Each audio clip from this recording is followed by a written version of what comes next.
Luísa, eu sou advogada do escritório Sara Campos Sociedade de Advogados, sou doutoranda em Direito pela UFMG e hoje a gente vai conversar sobre abuso de poder.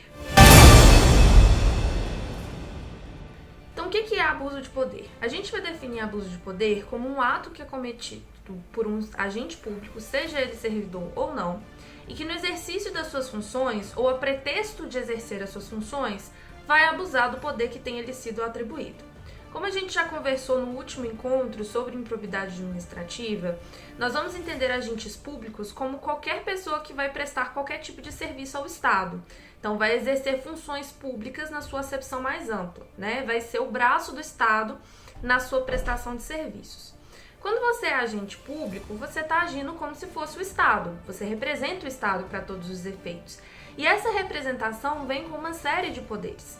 Na sua vida normal, por exemplo, você não pode fiscalizar o que as pessoas estão fazendo ou deixando de fazer, mas você pode fiscalizar o que as pessoas estão fazendo ou deixando de fazer se essa for a sua função pública, se essa for a sua função enquanto servidor, porque ali naquele momento você está investido do poder de fiscalização do Estado.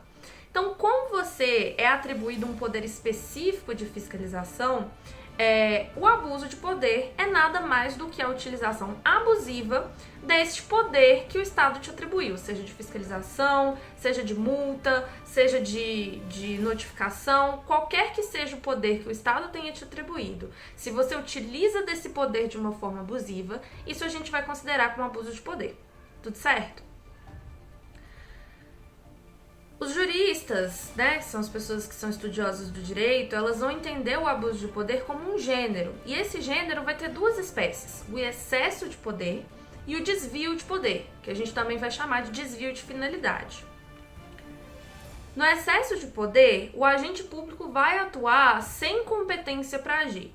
Então, lembra como a gente conversou sobre como o Estado sempre vai conceder um poder para o agente? Esse poder é concedido só em determinados casos, então você só pode fiscalizar em determinados casos. Um servidor do meio ambiente, por exemplo, ele pode fazer a fiscalização ambiental, mas ele não pode fazer a fiscalização tributária, porque isso não é competência dele. Então, o caso específico pelo qual o Estado te deu esse poder de fazer essa ação em nome do Estado é o que a gente vai chamar de competência. Então, no excesso de poder, a gente está falando sempre de extrapolar a competência, ou seja, de ir além do que foi permitido pela lei, ou por ausência de competência, que é quando o agente não poderia praticar aquele ato. Exemplo, um fiscal ambiental não poderia nunca grampear um telefone, porque isso não está na sua competência. E se ele fizesse isso, mesmo que fosse para poder ajudar numa investigação, num procedimento de fiscalização, isso pode ser considerado abuso por excesso de poder. O desvio de poder, por outro lado, que é o que a gente também vai chamar de desvio de finalidade, é quando o motivo do ato administrativo não é compatível com o próprio ato. Como assim? Se eu faço alguma coisa para prejudicar alguém do meu interesse pessoal, e aí, por exemplo, eu revogo uma portaria, eu nego uma licença ambiental, o meu ato, se eu fiz isso para poder prejudicar ou para poder ajudar alguém por um interesse pessoal, esse ato não tem um motivo lícito. Então, eu faço um ato administrativo não para cumprir o meu fim, a minha missão institucional de priorizar o bem público, mas para priorizar um interesse particular, e isso é ilícito. Então, nesses casos, a gente fala que o ato administrativo ele sofre de um desvio de finalidade, que também é uma forma de abuso de poder. O abuso de poder ele pode ser punido criminalmente, administrativamente ou civilmente, se do ato de abuso de poder resultar qualquer tipo de dano ao erário. Dentre as leis que vão tratar do abuso de poder, é importante falar que a gente não tem uma lei específica que vai discriminar o que é o abuso de poder. A figura do abuso de poder ela existe em vários diplomas normativos.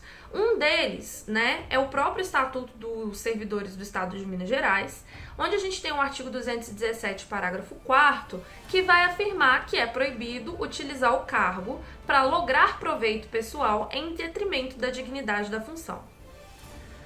Por outro lado, a própria lei de improbidade administrativa também pode ser utilizada para coibir atos de abuso de poder, como, por exemplo, a proibição que a gente tem no artigo 11, inciso 1º, da prática de qualquer ato que visa fim proibido em lei ou regulamento, ou ainda a prática de qualquer ato diverso do previsto da regra de competência.